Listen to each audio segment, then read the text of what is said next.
ओम ह्रीं नमो सिद्धाय। ओम ह्रीं नमो वायर्याय। ओम ह्रीं नमो वच्छायाय। ओम ह्रीं नमो लोये सप्तसाहुनम्। ओम ह्रीं नमो अर्हन्ताय। ओम ह्रीं नमो सिद्धाय। ओम ह्रीं नमो आयर्याय। ओम ह्रीं नमो वच्छायाय। ओम ह्रीं नमो लोये सप्तसाहुनम्। ओम ह्रीं नमो अर्हन्ताय। ओम ह्रीं नमो सिद्धाय। ओम ह्रीं नमो आयर्याय। ओम ह्रीं नमो वच्छाय। ओम ह्रीं नमो लोये सप्तसाहुनम्। ओम ह्रीं नमो अर्हन्ताय। ओम ह्रीं नमो सिद्धाय। ओम ह्रीं नमो आयर्याय। ओम ह्रीं नमो वच्छाय। ओम ह्रीं नमो लोये सप्तसाहुनम्। ऐसो पंचणमुक्कारु सर्वपापनाशनं मंगलाय च सर्वेशं परमं वै मंगलम। परमं वै मंगलम। जाप के बाद रक्षा ध्यान का प्रयोग करेंगे।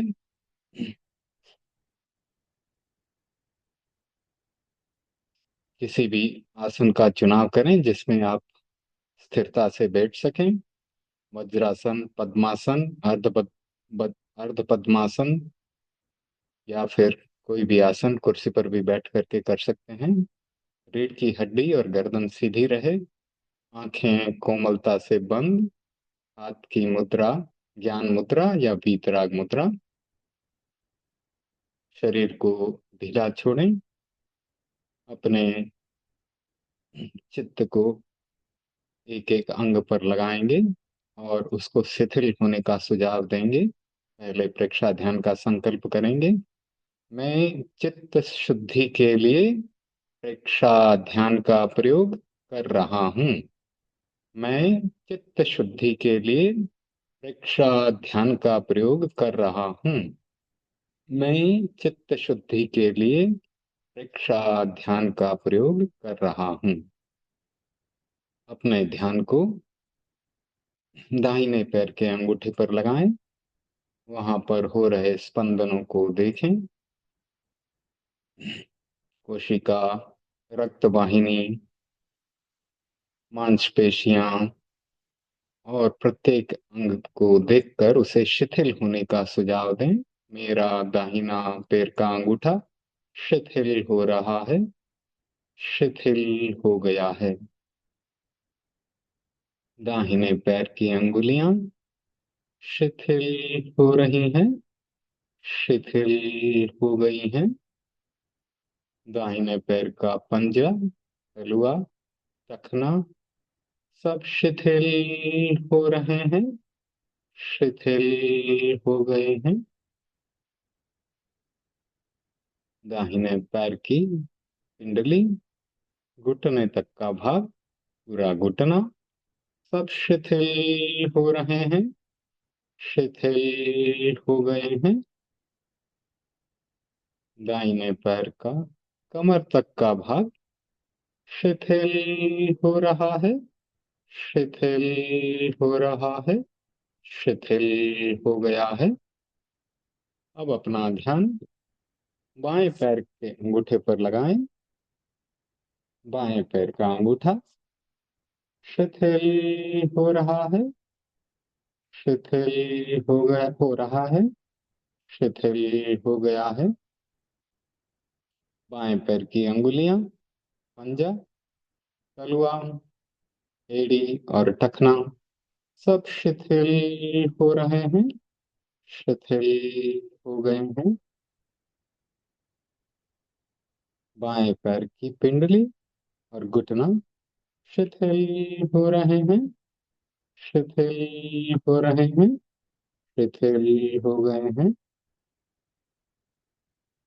बाएं पैर का कमर तक का भाग शिथिल हो रहा है। शिथिल हो रहा है। शिथिल हो गया है। अब अपना ध्यान कमर से ऊपर और नाभि के बीच के भाग पर लगाएं। स्वास्थ्य केंद्र है। उसके भीतर छोटी आंत, बड़ी आंत, यकृत, प्लीहा, एड्रिनलिन ग्लैंड्स, गोनाड्स, सब अंग पाचन तंत्र पूरा शिथिल हो रहा है। शिथिल हो रहा है। शिथिल हो गया है। अब अपना ध्यान नाभि के भाग पर लगाएं। यह तेजस केंद्र है। तेजस केंद्र पूरा शिथिल हो रहा है। शिथिल हो रहा है। शिथिल हो गया है।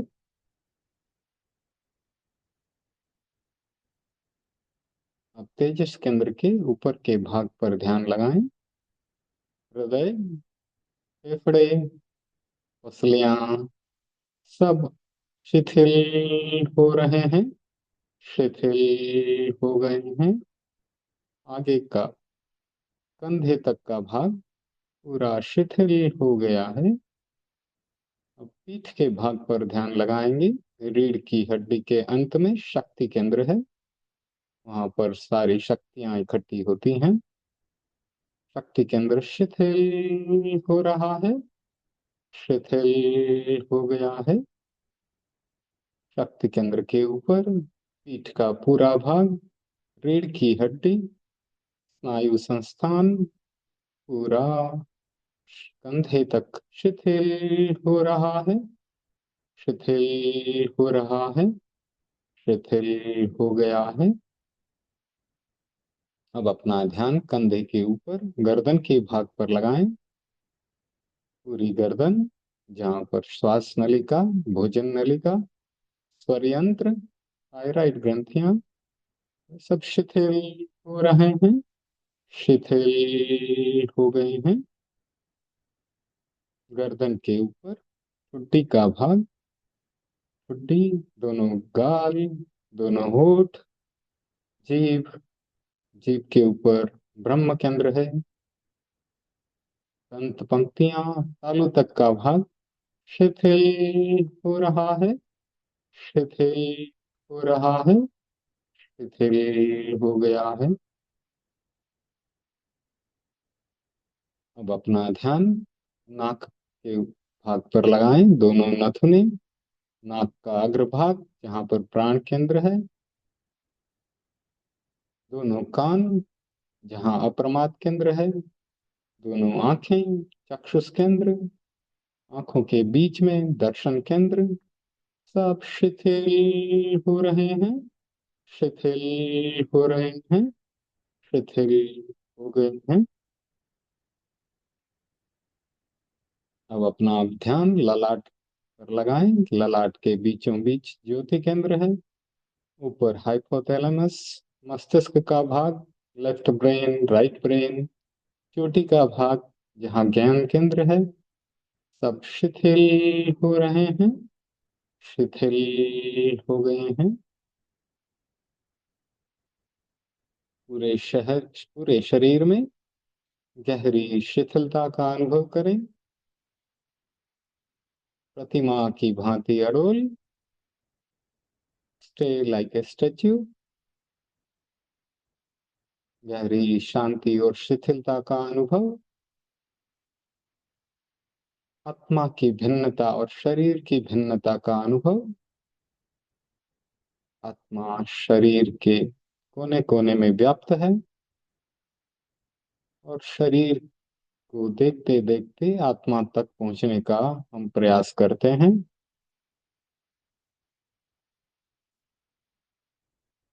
आत्मा भिन्न, शरीर भिन्न।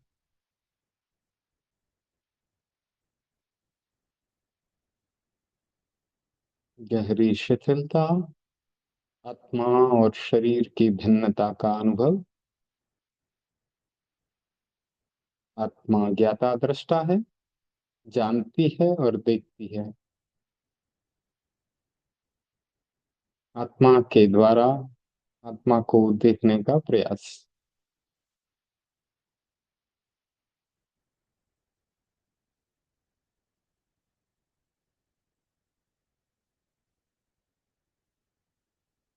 शरीर प्रेक्षा और कायिक सर्ग के इस प्रयोग के बाद अंतर यात्रा का प्रयोग करेंगे।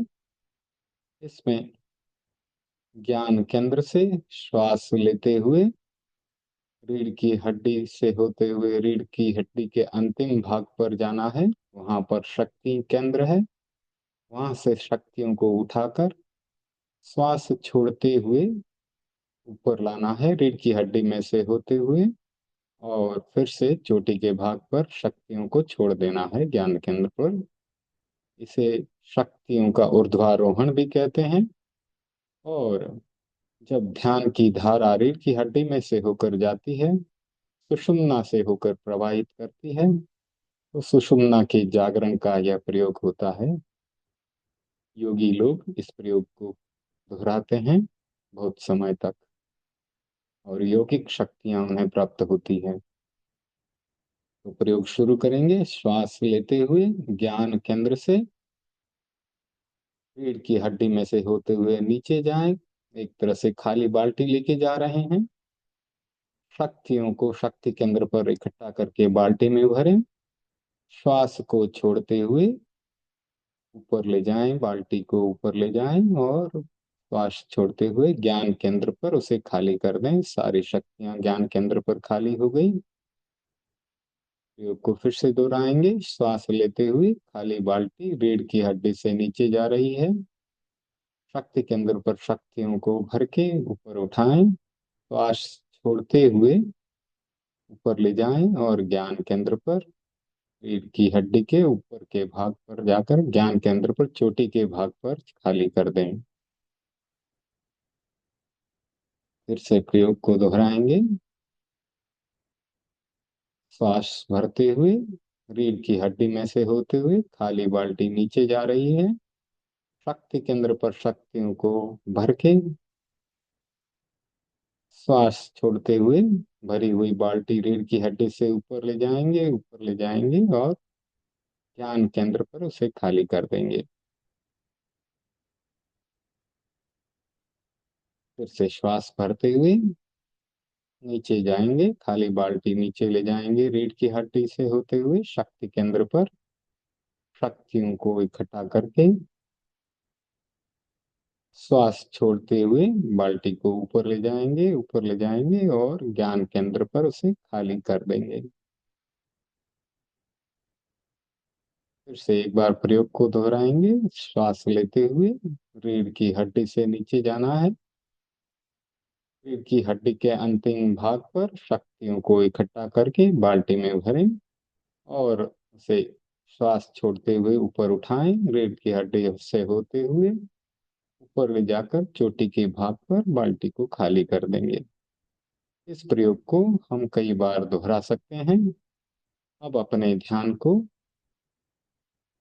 नाक पर लगाएंगे। नासाग्र पर अपने ध्यान को स्थिर करेंगे और श्वास को आते जाते देखेंगे। पूरा ध्यान नाक के अग्रभाग पर सिर्फ आते जाते श्वास को देखना है। श्वास आ रहा है और श्वास जा रहा है। यह श्वास प्रेक्षा का प्रयोग है। बुद्धिज्म में इसे आनापानसति भी कहते हैं। जिस प्रकार से एक चौकीदार बैंक या ऑफिस या दुकान के बाहर कुर्सी लगाकर बैठा रहता है, वैसे ही अपने चित्त को नाक के अग्रभाग पर बैठाना है। जैसे चौकीदार आते जाते ग्राहक को देखता है, उसी प्रकार से श्वास को आते जाते देखें। श्वास एक न्यूट्रल आलंबन है, हर समय हमारे साथ है।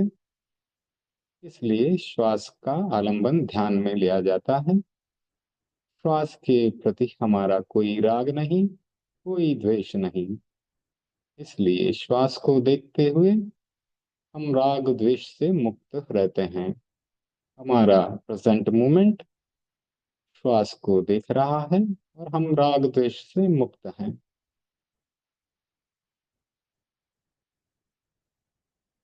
सिर्फ श्वास पर ध्यान।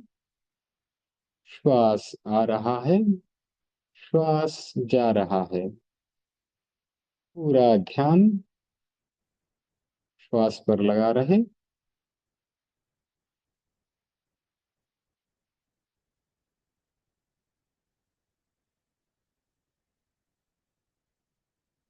प्रयत्न पूर्वक श्वास को लंबा किया जा सकता है।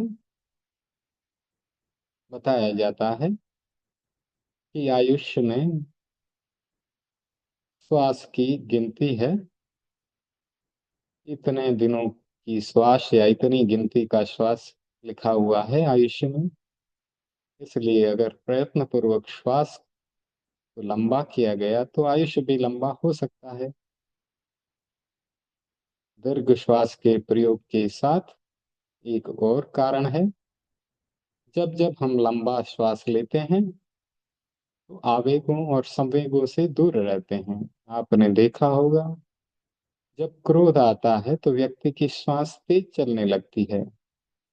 भय में डरता है या तनाव में रहता है तो श्वास छोटा हो जाता है। दौड़ते समय भी श्वास छोटा हो जाता है। तो संवेगों और आवेगों में श्वास छोटा होता है।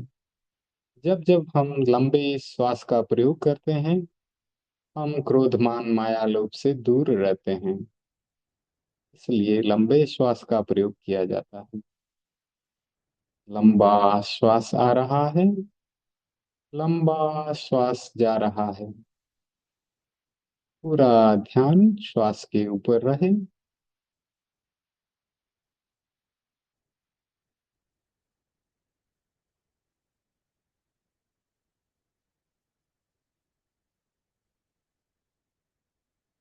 श्वास परीक्षा के प्रयोग के बाद हम अपने ध्यान को ललाट के बीचों बीच लगाएंगे।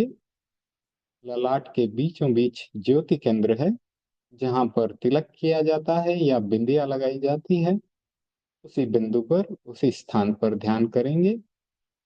वहां पर चंद्रमा, पूर्णमासी के चंद्रमा का ध्यान करेंगे। पूर्णमासी के चंद्रमा की श्वेत उज्जवल किरणें वहां पर पड़ रही हैं।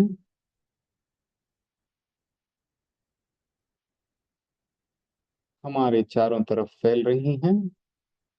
जीवन में शांति और समता का विकास कर रही हैं।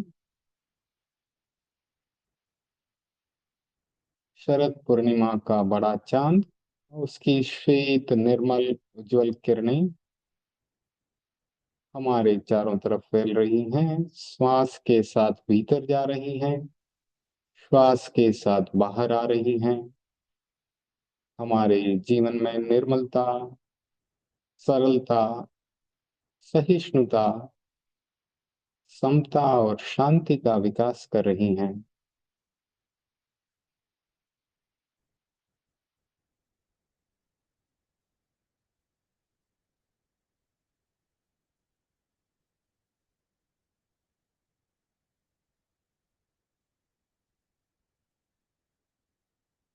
चंद्रमा की श्वेत शीतल निर्मल किरणें,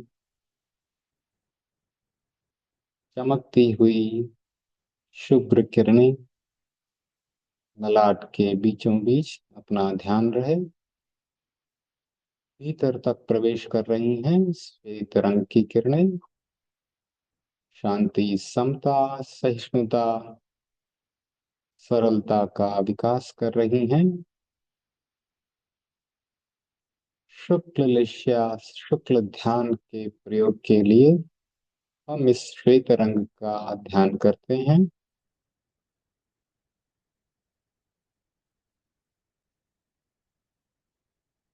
शुक्ल लिश्या के विकास के लिए श्वेत रंग का ध्यान ललाट के बीचों बीच पूर्णमासी के चांद की श्वेत निर्मल किरणें आ रही हैं, पड़ रही हैं। पूरे शरीर के चारों तरफ श्वेत रंग की किरणें फैल रही हैं।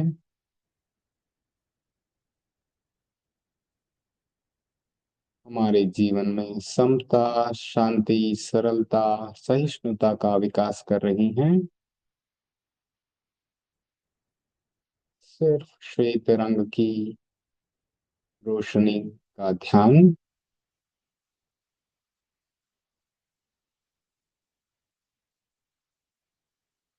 यह ज्योति केंद्र प्रेक्षा और लक्ष्य ध्यान का प्रयोग है।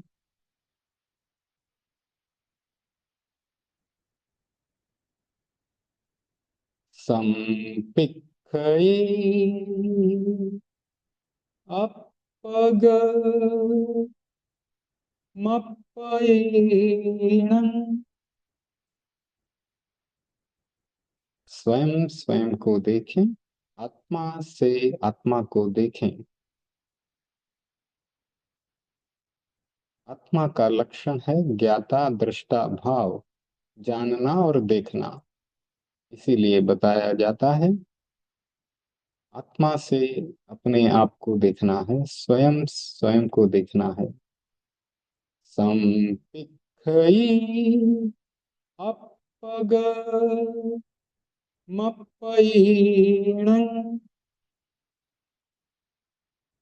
स्वयं स्वयं को देखें, आत्मा से आत्मा को देखें। संपिक्खयि अपग मप्पयेणं। 10वें कालिक का यह छोटा सा सूत्र है। स्वयं स्वयं को देखें, आत्मा से आत्मा को देखें।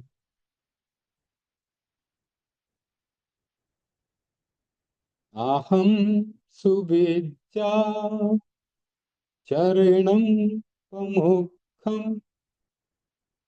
सभी जीव सुखी होना चाहते हैं और भगवान ने सुखी बनने का छोटा सा सूत्र दिया है।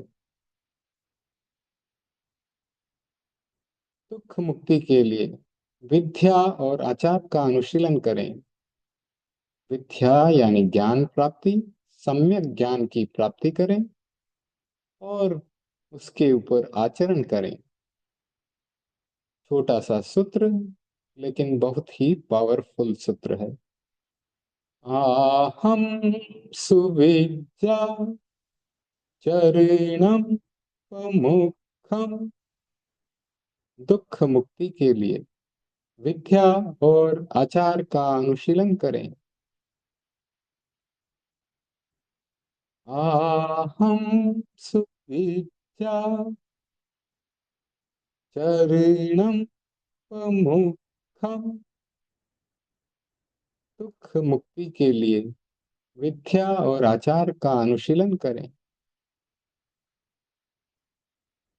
अपना सच में से जा मृत्युम हुए सुकपये। स्वयं सत्य को खोजें और सबके साथ मैत्री करें। भगवान ने छोटे छोटे सूत्र दिए, बहुत ही गहरे सूत्र हैं, अर्थ में बहुत ही गहरे हैं। सत्य को स्वयं खोजना है और सभी जीवों से मैत्री करनी है, क्योंकि हमारा लक्ष्य मोक्ष है। और मोक्ष प्राप्ति के लिए, केवल ज्ञान प्राप्ति के लिए प्रयास स्वयं को करना होगा और अहिंसा का पालन करना होगा। और अहिंसा के पालन के लिए सभी जीवों से मैत्री भाव होना जरूरी है। अपना सच में से जा मृत्युंबुए सुकपये। स्वयं सत्य को खोजें और सबके साथ मैत्री करें। अपना सच में से जा मृत्युंबुए सुकपये। स्वयं सत्य को खोजें और सबके साथ मैत्री करें। एगो में सासो अप्पा नाण दंसन संजुआ, शेषा में बाहिरा भावा, सब्बे संजोग लक्षणा। एक आत्मा शाश्वत है जो कि ज्ञान और दर्शन लक्षणों से युक्त है। शेष सभी बाहरी भाव हैं, जिनका संयोग होगा उनका वियोग भी होगा। यह शरीर भी एक संयोग ही है, इसका भी वियोग होने वाला है। तो बाकी की बाहरी चीजों की तो क्या बात करें। गाड़ी आज आई, कुछ वर्ष बाद वो स्क्रैप में चली जाएगी। उसी प्रकार से जितने भी बाहरी भाव हैं, जिसका जिसका संयोग होता है उसका वियोग होने वाला है। एगो में साशौ अप्पा, नाण दंसन संजुआ, शेषा में बाहिरा भावा, सब्बे संजोग लक्षणा। एक आत्मा शाश्वत है जो ज्ञान और दर्शन लक्षणों वाली है। शेष सभी बाहरी भाव संयोग और वियोग लक्षणों से युक्त हैं। एगो में साशौ अप्पा, नाण दंसन संजुआ, शेषा में बाहिरा भावा, सब्बे संजोग लक्षणा। एक मेरी आत्मा शाश्वत है जो ज्ञान दर्शन लक्षणों वाली है। बाकी सब बाहरी भाव संयोग और वियोग लक्षणों वाले हैं। यह अनुप्रेक्षा का प्रयोग हमने किया। अनुप्रेक्षा में एक अच्छी भावना को बार बार दोहराया जाता है। यहाँ हमने चार सूत्रों को बार बार दोहराया। अब हम ध्यान का प्रयोग संपन्न करने जा रहे हैं। दो तीन लंबे श्वास लेते हुए धीमे धीमे अपनी आंखों को खोल सकते हैं और शरण सूत्र का उच्चारण करेंगे।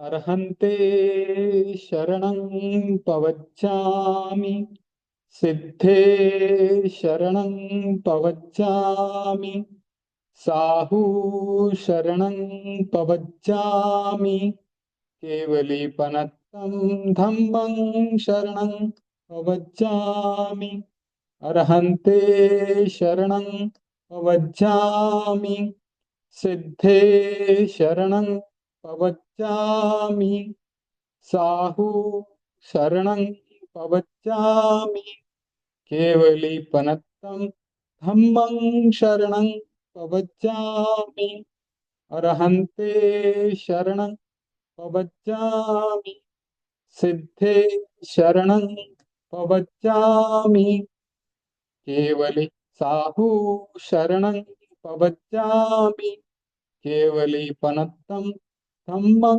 शरणं पवच्चामि। ध्यान के प्रयोग के बाद अब स्वाध्याय का क्रम शुरू करेंगे।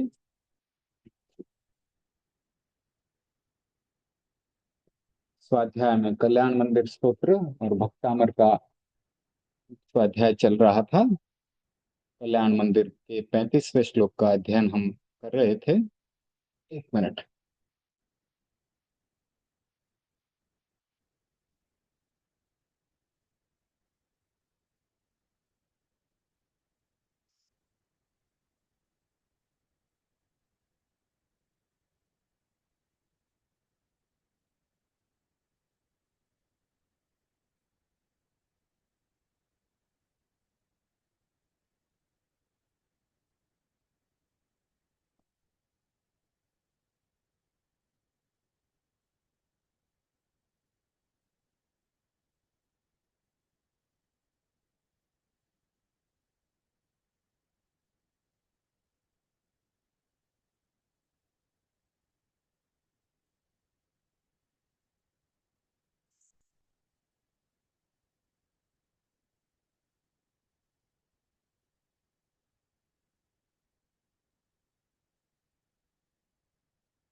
कल्याण मंदिर का 34वां श्लोक थोड़ा बच गया था, उसको पूरा करके फिर 35वां श्लोक लेंगे। तो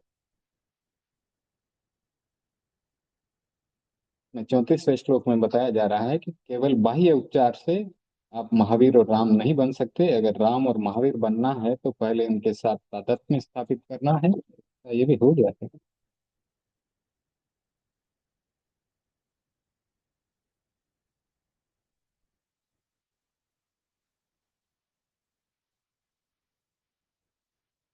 ठीक है। तो बताया जा रहा है कि केवल बाह्य उपचार से महावीर और राम नहीं बना जा सकता। अगर राम और महावीर बनना है तो उनके साथ तादात्म्य स्थापित करो, एकात्मकता स्थापित करो और उनके गुणों के साथ, उनकी विशेषताओं के साथ एक रस बन जाओ। वह गुण या विशेषता हमारे भीतर भी आने लगेगी। आदमी सीधा काम करना चाहता है, 2 मिनट में भगवान को राजी करना चाहता है। भगवान के सामने हाथ जोड़ा, फूल चढ़ाया और बात समाप्त। फिर दिन भर कुछ भी करने की जरूरत नहीं। यथार्थ यह है कि जब तक तन्मयता नहीं आती तब तक काम नहीं होता। सोते जागते खाते पीते कुछ भी काम करें, पर तन्मयता बनी रहे, विस्मृति न हो। 10 बार राम का नाम लिया, 10 बार कृष्ण का नाम लिया, 10 बार पार्श्वनाथ भगवान का नाम लिया और लेकर के बाहर चले गए। बाहर जाते ही ऐसे ऐसे काम शुरू कर दिए कि वो नाम लेने की सार्थकता नहीं रहती। नाम लेने का अर्थ तब होता है जब हम उनकी विशेषताओं का बराबर ध्यान रखें। राम को वनवास मिला तब भी उन्होंने क्रोध नहीं किया, अपनी माता के प्रति रोष नहीं किया। उस समय इसी बात को स्वीकार किया कि पिताजी का जो आदेश है वही मेरे लिए श्रेयस्कर है, इसके सिवाय कोई विकल्प नहीं। आज कोई पिता अपने पुत्र को थोड़ा कम धन दे दे तो भी वो शायद न्यायालय चला जाएगा। तो इसका कारण यही है कि हमने भक्ति व आराधना के मर्म को समझने का प्रयत्न नहीं किया। केवल बाहर बाहर से उपचार और क्रिया चलती रहती है। इसीलिए आचार्य ने कहा कि वे लोग धन्य हैं जो कि त्रिसंध्या में आपकी विधिवत आराधना करते हैं। और आचार्य ने इसके साथ एक बात और प्रस्तुत कर दी कि जो अन्य कार्यों को, विकल्पों को छोड़ निर्विकल्प होकर अपनी आराधना करते हैं, वे व्यक्ति धन्य है। आज की समस्या यह है कि एक और व्यक्ति भक्ति करता है, सामायिक करता है, ध्यान करता है, दूसरी ओर अनेक विकल्प आते रहते हैं। इस स्थिति में भक्ति सार्थक नहीं हो पाती। जब निर्विकल्प होकर भक्ति करेंगे और तन्मयता से आराधना करेंगे तो शक्तियां हमारे भीतर भी जागृत हो जाएंगी। इस आत्मविश्वास के साथ भक्ति करें तो आचार्य के कथन की सार्थकता का अनुभव होगा। 35वां श्लोक आचार्य सिद्धसेन कर रहे हैं। अस्मिन् पार भव वारि निधो मुनीश, मन्येन मे श्रवण गोचरताम गतोसि। आकर्णिते तु तव गोत्र पवित्र मंत्रे, किं वा विपद विषधरी सविधम समेति। आचार्य सिद्धसेन जी अपने मन के द्वंद्वों को स्तुति के माध्यम से बाहरी जगत में अभिव्यक्ति दे रहे हैं। तो ये कल्याण मंदिर स्तोत्र है, बहुत ही प्रभावशाली स्तोत्र है और सिद्धसेन जी द्वारा रचित है। तो इसके 35वें श्लोक में बताया जा रहा है कि हर व्यक्ति के मन में अंतर्द्वंद होता है। वह अंतर्द्वंद प्रकट हो जाता है तो व्यक्ति हल्का हो जाता है, और भीतर रहता है तो समस्या पैदा करता है। आचार्य जी कह रहे हैं, प्रभु यह संसार समुद्र है। संसार का मतलब है जन्म मरण का चक्र। इस संसार को समुद्र की कल्पना से देखें। यह संसार अपार है, इसका कोई पार नहीं है। अनादि है, अनंत है। इसका अंत तभी होगा जब व्यक्ति मोक्ष चला जाएगा। तो प्रभु ऐसा लगता है कि मैंने आपका गोत्र भी नहीं सुना, नाम भी नहीं सुना, आप मेरे कानों के विषय नहीं बने।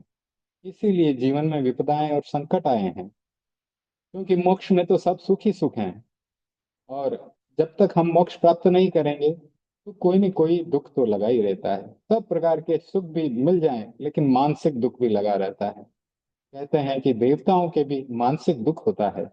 उनको सब तरह की संपदा मिलती है, सब तरह की सुख सुविधाएं मिलती हैं, लेकिन मानसिक रूप से वो भी कभी न कभी परेशान होते हैं।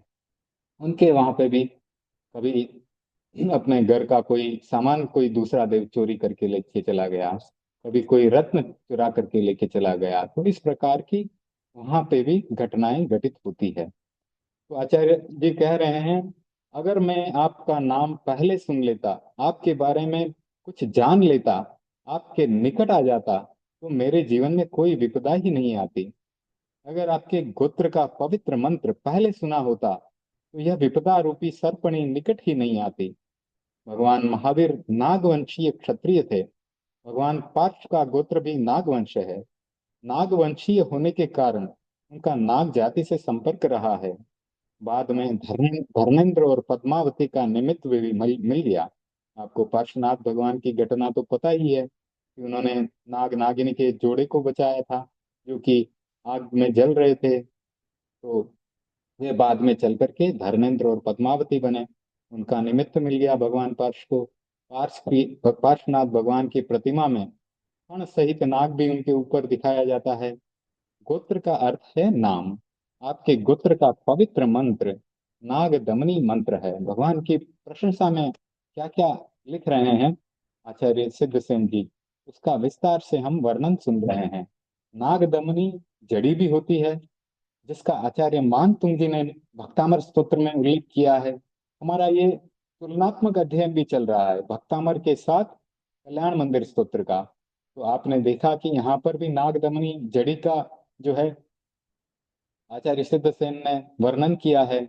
और वहां पर कल्याण मंदिर वहां पर भक्तामर में भी आचार्य मान तुंग जी ने नागदमनी जो श्लोक नाग के भय के निवारण के लिए जो श्लोक लिखा है, वहां पर भी इसका वर्णन है। तो त्वन्नाम नाग दमनी हृदयस्य पुंसः, तो ये भी वहां पर एक श्लोक की एक लाइन आती है। तो तुम्हारे नाम की नाग दमनी जिसके हृदय में है, वह निर्भय होकर के विषधर सर्प को भी लांग जाता है।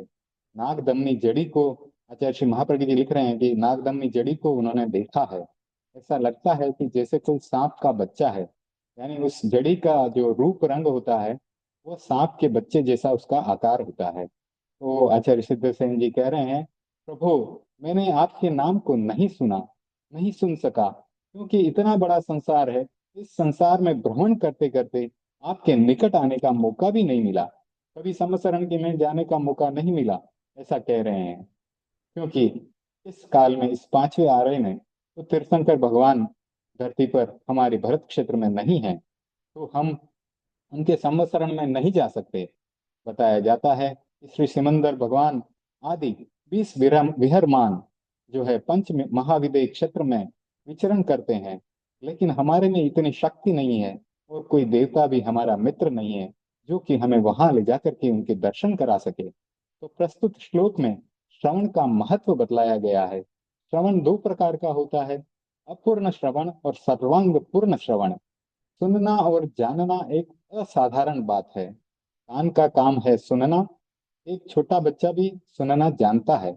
आज का विज्ञान कहता है दांतों से बहुत अच्छा सुना जा सकता है। अब ऐसे उपकरण का विकास कर लिया गया है जिससे कि बहरे आदमी भी सुन सकेंगे। तो आपने देखा ही होगा कि कान पर एक छोटा सा उपकरण लगा देते हैं। तो अभी वैज्ञानिक लोग दांत पर भी छोटा सा उपकरण लगा देने से आदमी को सुनने लग जाए, ऐसा उपकरण विकास कर रहे हैं, विकसित कर रहे हैं। तो कहा जा रहा है कि दुनिया में कोई बहरा नहीं रहेगा। सुनने का साधन है कान, इसे सब जानते हैं। प्रश्न यह नहीं है कि किससे सुने, प्रश्न है कि हमें कैसे सुनना है। जो कुछ सुना वो हृदयंगम हो गया, तो उस सुनने का महत्व है। तो बताया जा रहा है कि सुनना भी एक कला है, विज्ञान है। उसके साथ पूरा दर्शन जुड़ा हुआ है। व्यक्ति कान से सुनता है पर उसे बोध नहीं होता। कान से सुना, गिलास में दूध पड़ा है और दूध का क्या है, गिलास का क्या है, कहाँ पड़ा है, कान कुछ भी नहीं जानता। इस बारे में कान को ज्ञान नहीं है। तो एक व्यक्ति हिंदी भाषा को नहीं जानता, अंग्रेजी जर्मन या रशियन भाषा को जानता है। उसे अगर कह दिया जाए कि गिलास में दूध पड़ा है, तो वो तो सुन तो लेगा, पर वह इस शब्द का अर्थ नहीं लगा पाएगा, तो उसे पता नहीं चलेगा। वह भूखा है, प्यासा है, गिलास में दूध भी पड़ा है, पर उसके लिए कुछ भी नहीं है। नितांत हिंदी भाषी व्यक्ति से अगर अंग्रेजी में कुछ कह दिया जाए या जर्मन में कुछ कह दिया जाए, तो वह उसे सुन लेगा, लेकिन वह सुनना उसे किसी भी काम का नहीं रहेगा। तो कान का के काम है केवल शब्द को सुन लेना, किंतु कोरे सुनने मात्र से कुछ भी काम नहीं बनता बनता है। तो अगर कोरे सुनने को ही महत्व दिया जाए तो सारी दुनिया एकाकार हो जाए। व्यक्ति को केवल सुनने मात्र से कुछ भी उपलब्ध नहीं होता। तो सुनने का एक क्रम निर्दिष्ट है। उसके लिए एक संस्कृत में एक श्लोक आया है, श्रवणम इंद्रियेण स्याद मनसार्थो वगम्यते बुद्ध्या विविच्यते तावत सर्वांगम श्रवणम भवेत। तो इसका अर्थ है कि इंद्रियों से श्रवण होता है, मन से अर्थ का बोध होता है, और बुद्धि के द्वारा उसका विवेचन होता है, तब वह सर्वांग श्रवण कहलाता है। तो कान से केवल सुना जाता है, अर्थ का ज्ञान होता है मन के द्वारा। सुनने के साथ मन जुड़ा हुआ है और शब्द के अर्थ का पता लग जाता है। बुद्धि के द्वारा विवेक होता है, अमुक चीज मेरे लिए उपयोगी है या नहीं, लाभदायी है या नहीं, उपादेय है या नहीं, ये सारा विवेक बुद्धि के द्वारा होता है। तो यह मन का काम नहीं है। शब्द सुनना कान का काम है, शब्द के अर्थ को जानना मन का काम है, और हेय तथा उपादेय का विवेक करना बुद्धि का काम है। जो हमने सुना वो हमारे लिए श्रेयस्कर है या नहीं है, वो हमारे लिए उपयोगी है या नहीं है, यह बुद्धि का काम है। जब ये तीनों एक साथ होते हैं तब सर्वांग श्रवण होता है। भगवती सूत्र में पर्युपासना के 10 फल बतलाए गए हैं। तो हम साधु संतों के पास बैठते हैं, पर्युपासना उसे कहा जाता है, और उनसे प्रवचन सुनते हैं। उसको सुनने का क्या फल मिलता है वह बताया गया है। सवणे नाणे भिन्नाणे पचक खाणे ये संजमे अनन है तवे चेव उदाणे अखिरिया सिद्धि। तो 10 इसमें फल बताए हैं, उनको हम एक एक करके पढ़ते हैं। तो उनमें पहला बताया गया कि श्रमणों की पर्युपासना करने से, साधु संतों के पास बैठने से हमें ज्ञान सुनने को मिलता है, श्रवण यानी सुनना। दूसरा है नाणे, जब हम सुनते हैं तो उस ज्ञान को हृदयंगम करते हैं, नाणे यानी ज्ञान करना। फिर उसके साथ हम मन का योग करते हैं, मन को जोड़ देते हैं, जो सुना है उसके अर्थ को समझ लेते हैं। फिर तीसरा है भिन्नाणे, यानी फिर बुद्धि से विवेक करते हैं। विवेक करने का अर्थ है विज्ञान। ये भिन्नाणे का जो है हिंदी अर्थ किया जाए, शाब्दिक अर्थ किया जाए तो विज्ञान होता है। विज्ञान का अर्थ है विवेक, इंद्रिय से काम लेना, मन से काम लेना, और साथ साथ बुद्धि से काम लेना। इन तीनों योगों के साथ सुनना, उसे ही कहते हैं सर्वांग श्रवण। कान में शब्द पड़ा और मन कहीं भटक रहा है तो सुना अनसुना हो जाएगा, तो फिर काम बन नहीं पाएगा, समझ नहीं पाएगा। शब्द को सुन लिया, अर्थ भी समझ लिया, किंतु बुद्धि से काम नहीं लिया, फिर भी कोई लाभ नहीं मिल पाएगा। सुनने का कोई फल नहीं मिलेगा, उसका इफेक्ट नहीं होगा, असर नहीं होगा। जो असर होना चाहिए वो असर नहीं होगा। तो जब श्रवण ज्ञान और विज्ञान होता है तब प्रत्याख्यान की बात आती है। हमने धर्म को सुना, उसको समझा, फिर उसमें अच्छी चीज क्या है, बुरी चीज क्या है, उसको समझा। तब फिर व्यक्ति के दिल में आता है कि जो बुरी चीज है उसे छोड़ दिया जाना चाहिए। आज कोई हमें उपदेश दे कि शराब अच्छी चीज नहीं है, उसे छोड़ देना चाहिए, सिगरेट अच्छी चीज नहीं है, उसे छोड़ देना चाहिए। जब यह हृदयंगम हो गया तब व्यक्ति उस हेय चीज को छोड़ने की बात करता है। तब पचक्खान यानी प्रत्याख्यान होता है, त्याग होता है। व्यक्ति का विवेक विवेक ही उसे त्याग के लिए प्रेरित करता है। हम मिठाई बहुत ज्यादा खाते हैं, जब शुगर बढ़ गई तब व्यक्ति सोचता है, समझता है कि मिठाई खाने से शुगर बढ़ रही है, पेट खराब हो रहा है। तब वह सोचता है कि मिठाई का त्याग कर देना चाहिए, उसे छोड़ देना चाहिए। मेरी आंतें कमजोर हैं, गरिष्ठ भोजन मेरी काम का नहीं है। यह अनेक पदार्थों को छोड़ने के लिए फिर व्यक्ति उद्यत हो जाता है। यह प्रत्याख्यान या विज्ञान या विवेक से ही संभव होगा। जब बुद्धि के द्वारा हेय और उपादेय का विवेक होगा तब त्याग की बात संभव बनेगी। प्रत्याख्यान से संयम होता है। जितना जितना हम त्याग करेंगे, प्रत्याख्यान करेंगे, उतना उतना हमारे भीतर संयम का विकास होगा। इसीलिए श्रावक के 12 व्रतों का नियम बताया जाता है। उसमें हम साधुओं की तरह महाव्रत तो नहीं ले सकते। साधुओं के तो 5 महाव्रत हैं, लेकिन श्रावकों के 12 व्रत आते हैं। जैसे अहिंसा कोई देख लें तो साधु पूर्ण रूप से अहिंसक होता है। वह किसी भी जीव जंतु को नहीं मारता, वह वनस्पति को भी नहीं मारता, तो उनका भोजन भी हम गृहस्थों से ही वो प्राप्त करते हैं। वे स्वयं भोजन नहीं बनाते, क्योंकि अग्नि काय का भी आरंभ उनको नहीं करना है, वनस्पति काय का भी आरंभ उनको नहीं करना है। तब जब संयम की चेतना पूर्ण रूप से विकसित हो जाती है, तो व्यक्ति साधु बनता है, श्रमण बनता है और 5 महाव्रतों को धारण करता है। जब संयम की चेतना पूर्ण रूप से विकसित नहीं होती है, तब हम छोटे छोटे नियम लेते हैं, जैसे कि आज मैं अमुक वस्तु को नहीं खाऊंगा, आज मैं चलते फिरते प्राणी का वध नहीं करूंगा, चलती हुई चींटी जा रही है, निरपराध प्राणी है, उसको मैं नहीं मारूंगा। इस प्रकार से छोटे छोटे नियम अहिंसा के हम ले सकते हैं। तो वह पूर्ण संयम नहीं हुआ, वह 12 व्रतों में आएगा श्रावक के। इस प्रकार से 12 व्रतों का भी कभी हम विस्तार से मौका मिलने पर वर्णन करेंगे, और किस प्रकार से 12 व्रतों को लेने से हम संयम की साधना में बहुत आगे पहुंच जाएंगे, इसका हम विस्तार से वर्णन करेंगे। तो संयम से तप की यात्रा शुरू होती है, तब पूरा काम होता है। तप में छोटे छोटे त्याग होते हैं। नौकारसी पोरसी से शुरू होकर के उपवास तक की यात्रा और लंबे उपवास तक की यात्रा होती है। तो अब उपनिषद के माध्यम से कुछ हमें समझाया जा रहा है कि उपनिषद में भी 3 शब्द मिलते हैं। हमारी भारतीय संस्कृति का साहित्य बहुत ही विशाल है, हर धर्म में कुछ न कुछ अच्छी बातें मिल सकती हैं। तो उपनिषद के बारे में बताया गया कि वहां पर 3 शब्द आ रहे हैं: श्रवण, मनन और निदिध्यासन।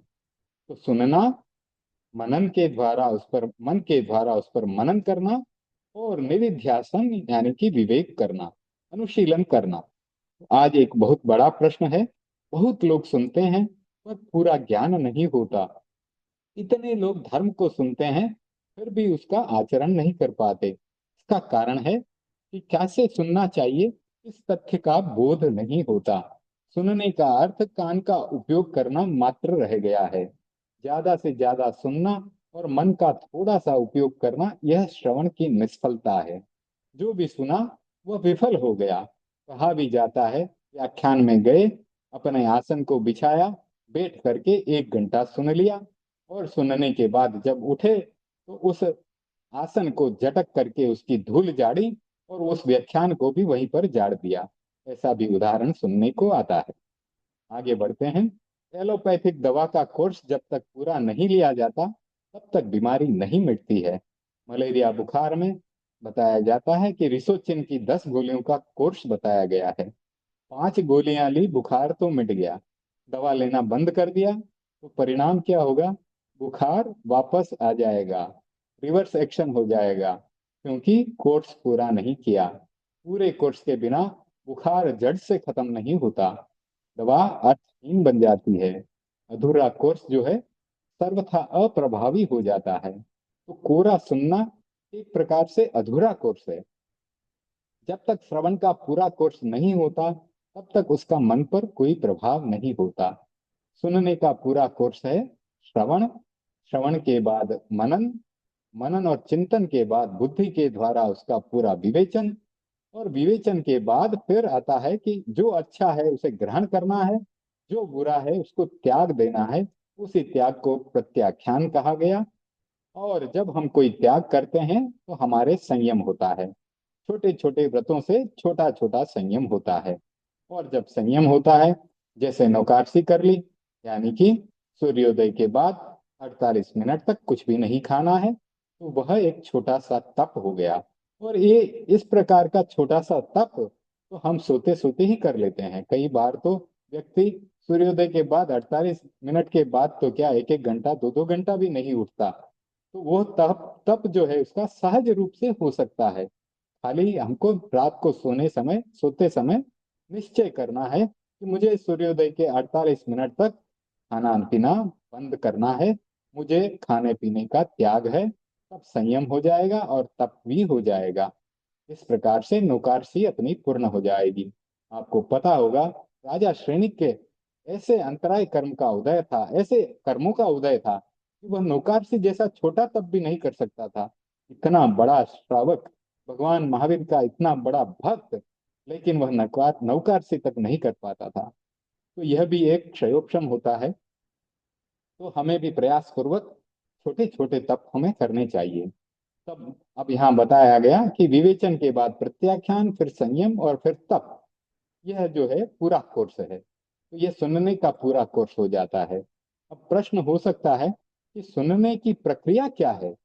आचार्य हेमचंद्र जी ने अभिधान चिंतामणि में सुनने की पूरी प्रक्रिया बतलाई है। हमारे ग्रंथों में जगह जगह पे ज्ञान की बातें भरी हुई है, तो पढ़ने की जरूरत है। एक एक ग्रंथ में कितने मोती छुपे हुए हैं, लेकिन हमारे पास पढ़ने का समय नहीं है, और कई बार भाषा की भी जो है प्रॉब्लम हो सकती है। तो अब अभिधान अभिधान चिंतामणि में क्या लिखा है वो पढ़ते हैं। शुश्रूषा श्रवणम चेव ग्रहणम धारणम तथा उहोपोहो अर्थ विज्ञानम तत्व ज्ञानं च धी गुणाः। तो क्या लिख रहे हैं? शुश्रूषा, बुद्धि के 8 गुण बताएं यहाँ पर। शुश्रूषा, तो पहली बात है शुश्रूषा यानी सुनने की इच्छा, उसको शुश्रूषा कहा गया। जब तक सुनने की इच्छा ही नहीं होगी, व्यक्ति सुनता हुआ भी नहीं सुन पाएगा। सुनने से पहले शुश्रूषा का होना आवश्यक है। दूसरी बात बताई गई श्रवणम, तो श्रवणम का अर्थ है सुनना। तीसरी बात है ग्रहणम, यानी ग्रहण करना, सुनी हुई बात को ग्रहण कर लेना। चौथी बात बताई गई धारणम, धारणम का अर्थ है धारणा। अविस्मरणम धारणम, धारण का अर्थ है अविस्मरण, यानी ग्रहित बात को याद रखना, सुनी हुई बात को याद कर लेना। तो जो सुनने के साथ साथ विस्मृति में चला जाए, भूला दिया जाए, वह सुनना सुनना नहीं होता। पांचवी बात बताई गई उह, उहो पोहो अर्थ विज्ञानम। तो उह का अर्थ है तर्क, युक्ति गम्यम तर्क। तो तर्क की क्या परिभाषा दी गई? तर्क युक्ति गम्य होता है। जो सुना वो युक्ति की कसौटी पर गम्य होना चाहिए, हमें समझ में आना चाहिए। जिस बात को ग्रहण किया, धारण किया, क्या वह सही है या गलत, इस कसौटी पर कसने के बाद उसे ग्रहण किया जाता है। क्या सर्वांग श्रवण की बात सही है? क्या बुद्धि के द्वारा विवेक होता है? क्या बुद्धि के बिना विवेक अर्थ का बुद्धि के बिना जो है अर्थ का ज्ञान नहीं होता? इस प्रकार प्रत्येक बात को तर्क के द्वारा समझने का प्रयत्न जो है वह ऊह है। फिर छठा तत्व आया अपोह। उहापोह का संधि विच्छेद किया, ऊह और अपोह। तो ग्रहित बात में जो असत पक्ष है उसका निराकरण करना अपोह है। तो अमुक बात उचित नहीं है, इस प्रकार का बोध होना अपोह है। सातवीं बात आई विज्ञानम, तो विज्ञान। तो सातवीं बात का अर्थ क्या हुआ? सुनने का पहला बिंदु है सुश्रुषा, और सातवां बिंदु है अर्थ विज्ञान। सुश्रुषा से अपोह तक की यात्रा के बाद प्राप्त होता है अर्थ का विज्ञान। आठवीं बात है तत्व ज्ञानंच, तत्व ज्ञान। तो तत्व ज्ञान क्या हो गया? जो जैसा है उसे वैसा ही जान लेना, यथावस्थित अर्थ का बोध हो जाना। उसके बाद उसमें से परमार्थ का खोजना, परमार्थ को खोजना, तात्पर्य को खोजना तत्व ज्ञान है। यह क्यों कहा गया, इसका कारण क्या है, इसका हृदय क्या है, इन बातों को खोजना तत्व ज्ञान है। यानी विस्तार पूर्वक विवेचन करना और फिर उसको समझ लेना, यह तत्व ज्ञान हुआ। तो यह सर्वांग श्रवण का क्रम है। सर्वांग श्रवण की इस प्रक्रिया इन 8 सूत्रों में समाहित है। जब सुश्रुषा तत्व ज्ञान के बिंदु पर पहुंचती है, तब व्यक्ति का दृष्टिकोण बदल जाता है। आचार्य सिद्धसेन ने प्रस्तुत श्लोक में इस सच्चाई का उजागर किया है। यदि पवित्र नाम का मंत्र सुन लेता, उसका अर्थ विज्ञान कर लेता और उस मंत्र को हृदय समझ लेता, तो विपदा और संकट का कभी साक्षात्कार नहीं होता।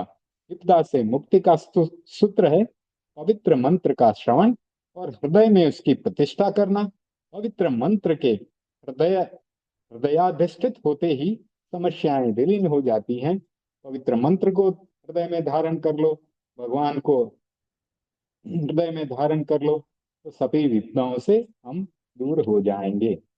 इसीलिए ये श्लोक लिखा गया, अस्मिन् पार भव वारि निधो मुनीश मन्येन में श्रवण गोचरताम गतोसी। आकीर्णिते तु तव गोत्र पवित्र मंत्रे किं वा विपद विषधारि सविधम समेति। अब आगे बढ़ते हैं, 36वां श्लोक लेते हैं। जन्मांतरेऽपि तव पाद युगम न देव मन्ये मया महित मिहित दान दक्षम तेनेह जन्मनि मुनीश परा भवानाम जातो निकेतन महम मथिताश्रयानाम। शाब्दिक अर्थ पहले कर लेते हैं।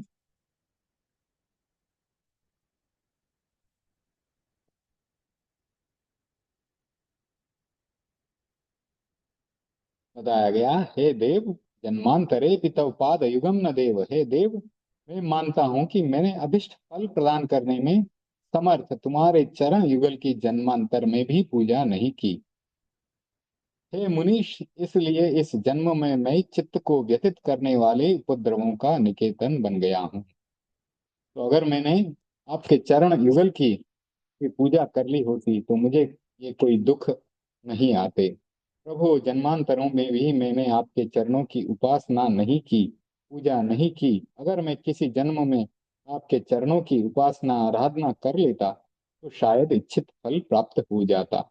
प्रश्न है, वे चरण कैसे हैं, भगवान के चरण कैसे हैं? इसका हमने पहले श्लोक में भी विस्तार से वर्णन सुना और समझा था। भक्तामर में भी बताया गया है कि भगवान के चरण कैसे हैं। और इसमें आचार्य सिद्धसेन ने भी कल्याण मंदिर स्तोत्र में लिखा कि भगवान के चरण की विशेषता क्या क्या है। तो पहले श्लोक में बहुत सारे विशेषण आए, बहुत सारे विशेषताएं आई। अब यहाँ बताया जा रहा है कि भगवान के चरण कैसे हैं, जो अभिष्ट फल प्रदान करने में समर्थ हैं, निपुण हैं। जो चाहो वह दान इन चरणों की उपासना से मिल जाता है। चरणों का बड़ा महत्व है। ज्ञान की दृष्टि से हमारे शरीर में मस्तिष्क का बड़ा महत्व है। कोई भी आएगा तो वह चरणों में वंदन करेगा, सिर टिकाएगा। यही संस्कार है, यही हमारी भारतीय संस्कृति है।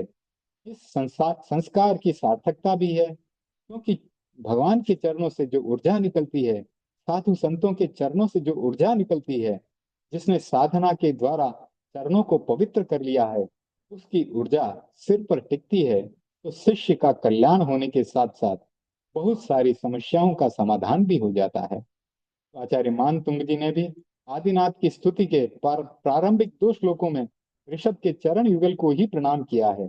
आपको पता ही होगा, भक्तामर प्रणत मौलि मणि प्रभाणा मुद्योतकम दलित पाप तमोवितानम सम्यक प्रणम्य जिन पाद युगम युगादावालंबनम भव जले पतताम जनानाम। तो इसमें भगवान के चरणों में नमस्कार किया है। फिर आगे, यह संस्कृत है सकल वाङ्मय तत्व बोधादुद्भूत बुद्धि पटुभिः सुरलोक नाथे स्तोत्रेर जगत प्रतय चित्त हरे रुधारे स्तोष्ये किला हम पीतम प्रथमम जिनेन्द्रम। प्रभु, आपके चरण जन्म जन्मांतरों में लाभ देने वाले हैं, कल्याणकारी हैं। एक समय था जब मूर्ति की अपेक्षा चरण न्यास को ज्यादा महत्व दिया जाता था। भारतीय संस्कृति में पगलिया की स्थापना का क्रम चलता था। उनको चरण न्यास को पगलिया कहते थे। अगर हम कहीं पे सिद्ध क्षेत्र में जाएं, जहाँ पर मंदिर हैं बहुत सारे, तो वहां पर पगलिये भी मिलेंगे। चरण युगल की जोड़ी जो है सीमेंट के अंदर स्थापित की हुई मिलेगी। तो ऐसा भी कई जगह पर देखने को मिलता है। तो जैन परंपरा में जिन दत्त सूरी की मूर्तियां नहीं है, उनके पगलियों की ही स्थापना की गई है। पैरों से ऊर्जा निकलती है और वह ऊर्जा बहुत शक्तिशाली होती है। बहुत वर्ष पहले एक जानकार व्यक्ति ने आचार्य तुलसी जी से कहा था, आप अपने चरणों का स्पर्श न करने दें। गुरुदेव ने वर्जना भी की, पर वह संभव नहीं हो सका। लोगों की चरण स्पर्श की भावना और भक्ति की उपेक्षा नहीं की जा सकती। स्वामी राम सुखदास जी अपने चरणों का स्पर्श नहीं करने देते थे। तो इस विषय में अनेक पहुंचे हुए संतों और योगियों के साथ चर्चा हुई। ऐसा आचार्य श्री महाप्रज्ञ जी लिख रहे हैं कि कुछ दूसरे साधक भी अपने चरणों का स्पर्श नहीं करने देते।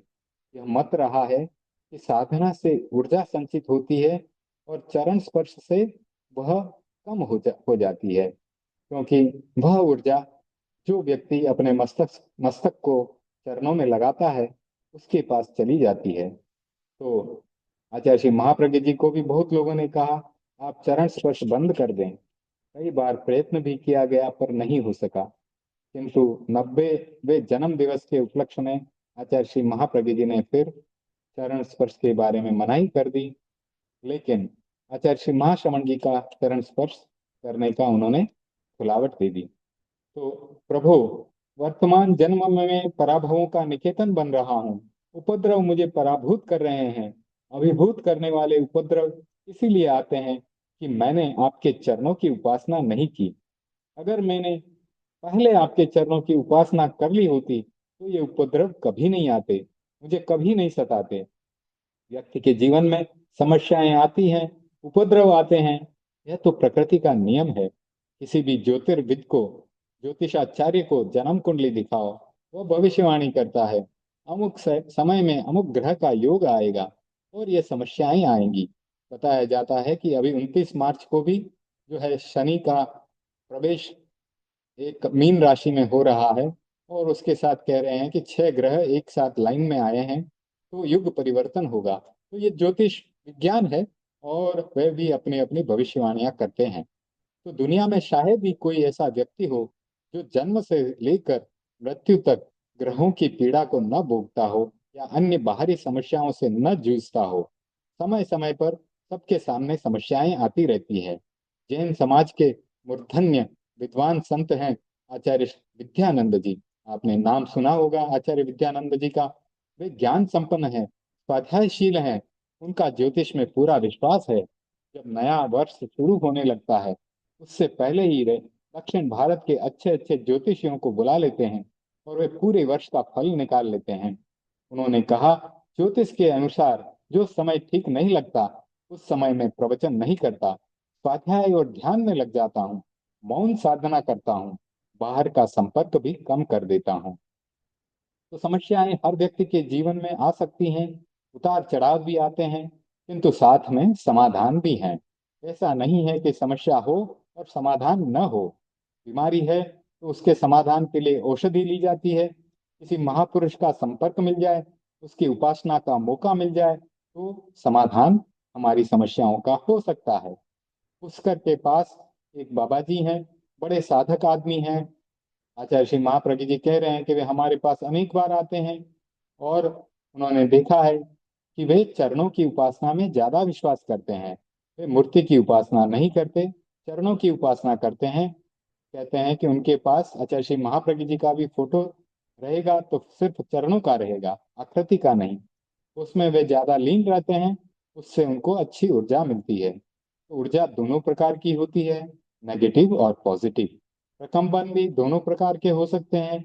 अगर नकारात्मक प्रकंपनों को हम सकारात्मक प्रकंपनों के द्वारा पराभूत कर दें तो हमारी ऊर्जा बढ़ जाएगी, फिर हमारा अनिष्ट नहीं हो पाएगा और कोई दूसरा व्यक्ति भी हमारा अनिष्ट नहीं कर पाएगा। जब नकारात्मक ऊर्जा प्रवाहित होती है और व्यक्ति का मन भी नकारात्मक ऊर्जा से भरा होता है, तब अनिष्ट का प्रभाव होता है। आचार्य जी ने ठीक कहा है, प्रभु ये उपद्रव बार बार व्यथित कर रहे हैं मुझे, इसका कारण यही है कि मैंने आपके चरणों की उपासना नहीं की। इस बात से हम समझ सकते हैं कि चरणों की उपासना का बहुत बड़ा महत्व है। चरित्र का बल कब बढ़ता है, उसके लिए उपासना, वो भक्ति जरूरी होती है। चरित्र का बल बढ़ाने के लिए उपासना, जब तब भक्ति, संयम जरूरी है, ध्यान आदि भी जरूरी है। अध्यात्म की परंपरा में आचार्य कुंद कुंद का बहुत ही महत्वपूर्ण स्थान है। उन्होंने अनेक भक्तियां लिखी है, अरहत भक्ति, सिद्ध भक्ति, आचार्य भक्ति आदि आदि। उनके ग्रंथ तो बहुत हैं, विस्तार में जाएं, समय सार आदि कई ग्रंथ हैं। भक्ति बहुत ही जरूरी है, उपासना भी जरूरी है। उपासना का मतलब है एक पवित्र आत्मा के निकट बैठना, उपपात में बैठना। उपवास क्या है? एक तरह की उपासना ही है। उपवास का मतलब होता है आत्मा के निकट रहना, और जब आत्मा के निकट रहता है व्यक्ति और आत्मा में लीन हो जाता है, तब फिर उसे भूख और प्यास नहीं सताते। वही उपवास है। शब्दों पर ध्यान दें, उप और वास, ये दो शब्द हैं। उसका अर्थ है निकट और वास। उप का अर्थ होता है निकट और वास का अर्थ है निवास करना, अर्थात आत्मा के निकट रहना।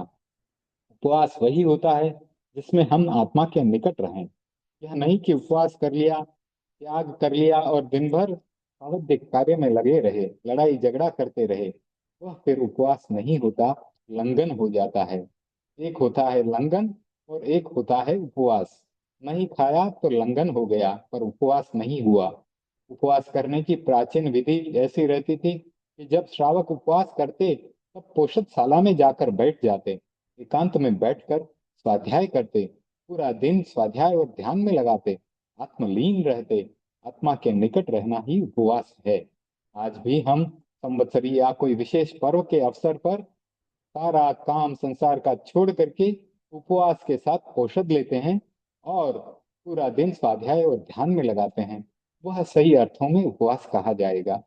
आचार्य जी ने बहुत सुंदर पद दर्शन दिया है कि जिन व्यक्तियों को पराभव से बचना है उनके लिए पवित्र आत्माओं के चरणों की उपासना, उनके निकट बैठना जरूरी है। चाहे 1 घंटा मौन बैठे रहें, गुरु एक शब्द भी न बोलें और शिष्य भी न बोलें, बोलना भी नहीं चाहिए, बोलने से तो व्यवधान आ जाएगा। बस उसमें लीन हो जाएं और लीन बन जाएं तो ऊर्जा का अक्षय कोष आपको प्राप्त हो जाएगा। गुरु की तरफ से आने वाली ऊर्जा आपके भीतर तक आपको प्रकाशमान कर देगी। हम उपासना व भक्ति की विधि को भी जानें। लोग उपासना व भक्ति करते हैं पर विधि को नहीं जानते। उपासना कैसे की जा सकती है, भक्ति कैसे की जा सकती है, उपवास कैसे किया जा सकता है, जब तक इस मार्ग को न जाने, मर्म को नहीं पकड़ेंगे, तब तक हमारी उपासना सही दिशा में नहीं होगी।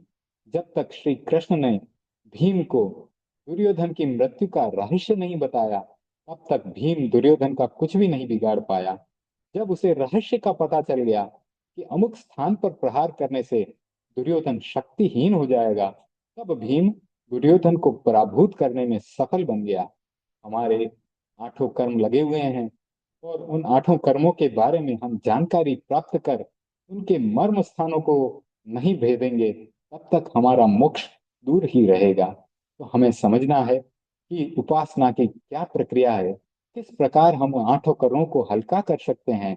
तब जाकर के हमारा मोक्ष का रास्ता सुगम बन जाएगा, सरल बन जाएगा। मर्म को पकड़ना बहुत जरूरी है। हम कोई भी कार्य करें तो केवल कार्य को नहीं, उसके मर्म को पकड़ें। यदि हम मर्म की बात को पकड़ सकेंगे तो उपासना के द्वारा बहुत ही अधिक लाभान्वित हो सकेंगे। तो आचार्य सिद्ध सेन जी ने इस कल्याण मंदिर स्तोत्र में साधना के गहन रहस्यों का उद्घाटन किया है। एक एक श्लोक में साधना के रहस्य भरे पड़े हैं। अब हम 36वें श्लोक तक पहुंच गए। 36 श्लोकों का अध्ययन कर लिया, विस्तार से विवेचन कर लिया। कई रहस्यों का इसमें से हमें पता चला है। अगर हम उस रास्ते पर आगे बढ़ना चाहें तो उन रहस्यों को हृदयंगम करके आगे से आगे हम मोक्ष मार्ग पर बढ़ सकते हैं। अभी भक्तामर के श्लोकों पर आते हैं। भक्तामर का पिछले समय हमने पिछले स्वाध्याय में 35वां और 36वां श्लोक लिया था। 36वां थोड़ा बच गया था, उसको देखते हैं।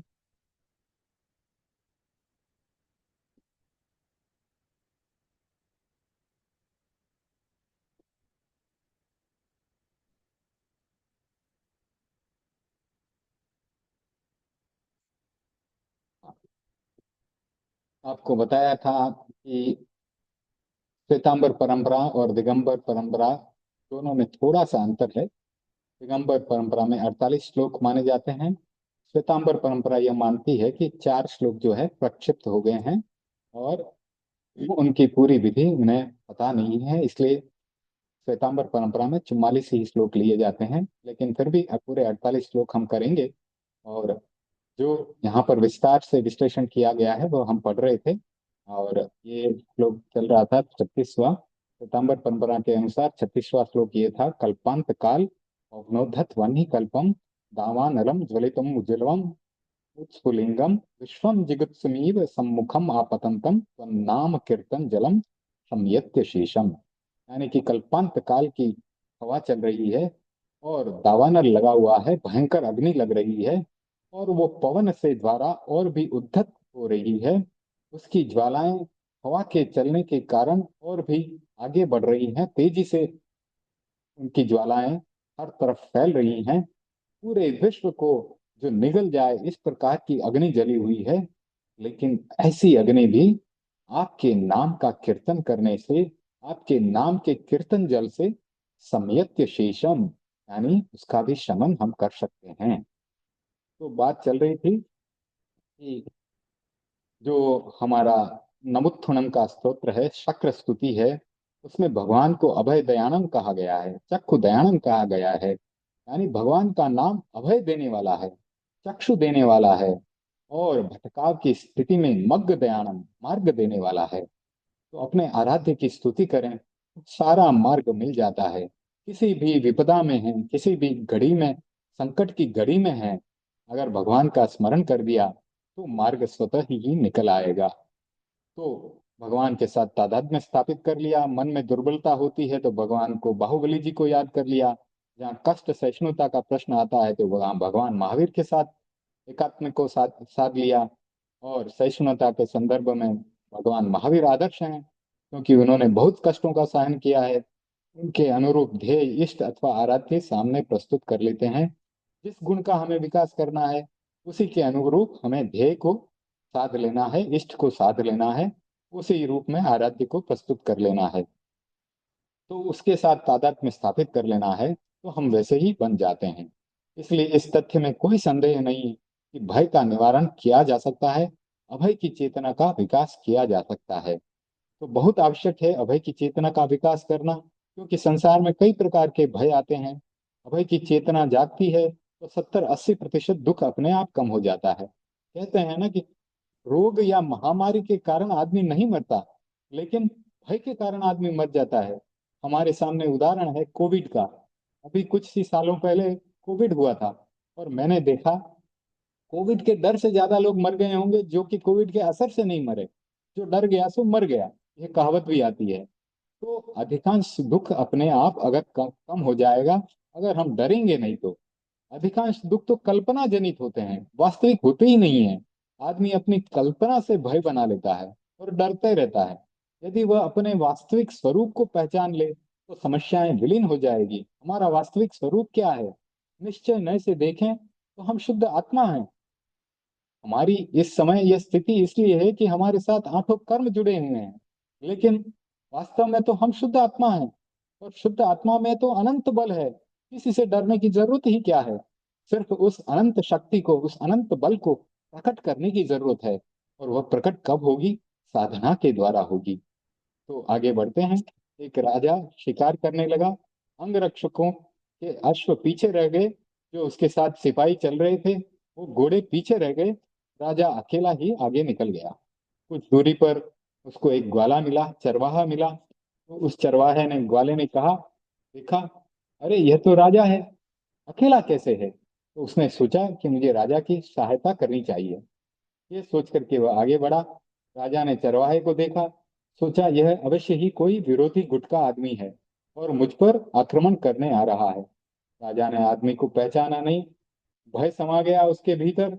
शत्रु का नाश करने के लिए राजा ने धनुष बाण संभाला, धनुष का टंकार करके तीर छोड़ने की तैयारी कर ली।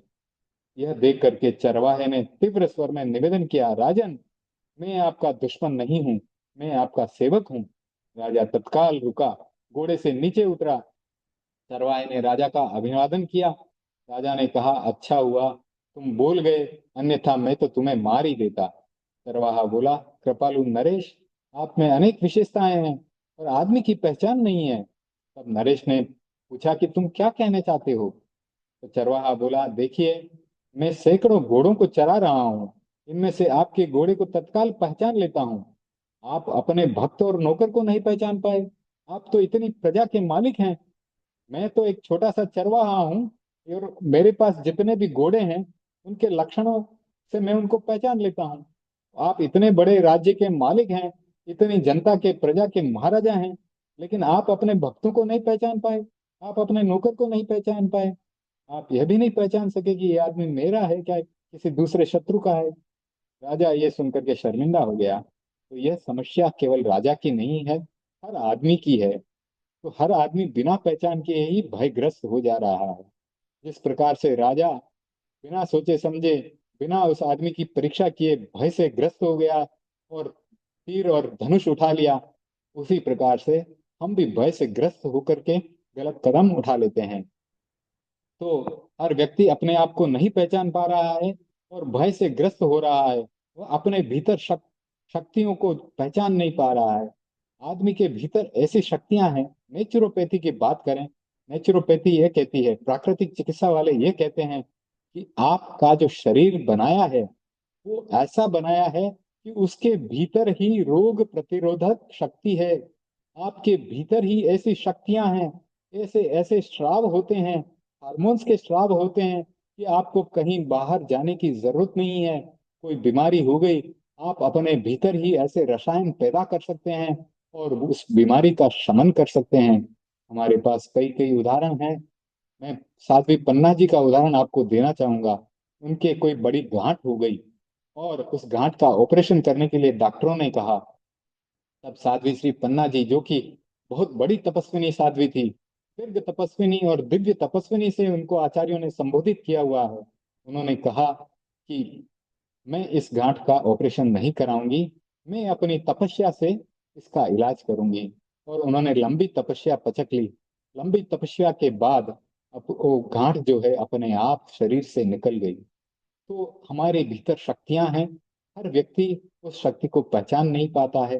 भय से ग्रस्त होकर के डॉक्टरों से इलाज तुरंत करवा लेता है। एलोपैथिक दवाई का फायदा यह है कि वो तुरंत असर करती है। रिएक्शन कुछ करे ना करे वो बात बात की है, लेकिन उसका एक्शन जो है, बीमारी को शमन करने का या शांत करने का, वो तुरंत होता है। इसीलिए हम डॉक्टरों के पीछे भागते हैं, एलोपैथिक दवाई के पीछे भागते हैं। आयुर्वेदिक और नेचुरोपैथिक प्राकृतिक चिकित्सा में समय तो लगता है, बीमारी का शमन होने में टाइम लगता है, लेकिन आज के जमाने में किसी के पास समय नहीं है, टाइम नहीं है। तो हम बात कर रहे थे कि भय जो होता है वो काल्पनिक होता है और वह हर व्यक्ति में होता है। यदि व्यक्ति अपने जीवन का विश्लेषण करे तो पता चलेगा कि काल्पनिक भय कितना है, यथार्थ भय कितना है। दो कॉपियां बनाएं, एक कॉपी में यह लिखें कि आज काल्पनिक भय कितना आया, दूसरी कॉपी में लिखें तो दो चार पृष्ठ भी नहीं भरेंगे। वास्तविक भय जो है वो कम होता है। संशय और कल्पना और संदेह जनित जनित जो भय होता है वह ज्यादा होता है। तो स्तुतिकार भगवान आदिनाथ की स्तुति के माध्यम से अभय की चेतना का विकास करने का प्रयत्न कर रहे हैं, अभय की चेतना को जगाने का प्रयत्न कर रहे हैं। यह काल्पनिक और वास्तविक दोनों प्रकार के भय से मुक्ति दिलाने का प्रयत्न कर रहे हैं। अपेक्षा यही है कि हम स्तुति का हृदय समझें, अपने आराध्य के साथ भेद प्रणिधान ही नहीं, अभेद प्रणिधान स्थापित करें। उनके और आपके बीच में कोई भेद नहीं रह जाना चाहिए। अभेद प्रणिधान अभय चेतना की जागृति का अमोघ प्रयोग है। इस भूमिका पर ही अभय जागरण के इस महान अवदान का मूल्यांकन किया जा सकता है। अब अगला श्लोक जो है नागदमनी का श्लोक है और वो भक्तामर का श्लोक है।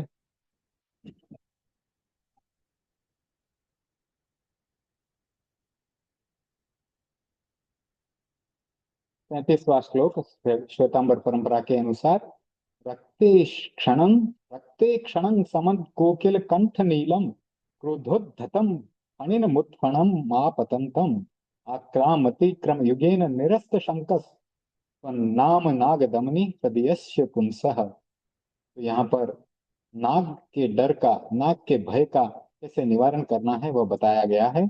उसके उपचार के लिए जो मंत्र दिया गया है वह पढ़ते हैं। उसका शाब्दिक अर्थ करते हैं कि जिस पुरुष के हृदय में तुम्हारे नाम रूपी भगवान ऋषभ के नाम रूपी नागदमनी है, वह निर्भय होकर रक्ते क्षणम यानी लाल नेत्रों वाले, समद कोकिल कंठ नीलम, कोयल के कंठ के समान नीला है उसका रंग, मद से उन्मत्त है, समद यानी मद से उन्मत्त है, कोयल के कंठ के समान नीले, क्रोध से उद्धत, क्रोधोद्धतम, क्रोध से जो उद्धत है, फणिन मुत्फणम आपतंतम यानी ऊंचे फण वाला है, नाग जो ऊंचे फण वाला है और सामने से आ रहा है। सामने से आते हुए उस सर्प को दोनों पैर से वही व्यक्ति लांग सकता है जिसके हृदय में आपके नाम रूपी नागदमनी है। तो अब पूरा विस्तार से लेते हैं इसको। इस अध्याय का शीर्षक है नाग, नाम में छिपी है नागदमनी। स्वास्थ्य, शक्ति और सफलता, इन सब का अमोघ मंत्र है अभय। जहाँ भय व्यापक है वहाँ आधी शक्ति तो पहले ही नष्ट हो जाती है। जहाँ भय गहरा होता है, स्वास्थ्य भी गड़बड़ाने लगता है, पाचन शक्ति प्रभावित हो जाती है। भय की स्थिति में सफलता की सीढ़ियों का आरोहण ही संभव नहीं बनता। आचार्य मानतुंग जी ने भय के अनेक हेतुओं की चर्चा की है, और उनका प्रतिपाद्य यह है कि आपकी स्तुति करने वाला सर्वथा अभय बन जाता है। भय के हेतु का विश्लेषण और अभय का आश्वासन, ये दोनों ध्वनियां उनके काव्य में स्पष्ट प्रतिध्वनित हो रही हैं। भय का एक हेतु है सर्प।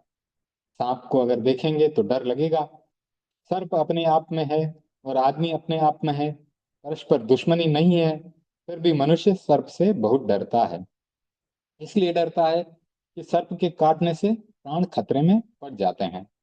सर्प जो है विषहीन भी होता है और विष वाला भी होता है। दोनों प्रकार के सर्प होते हैं।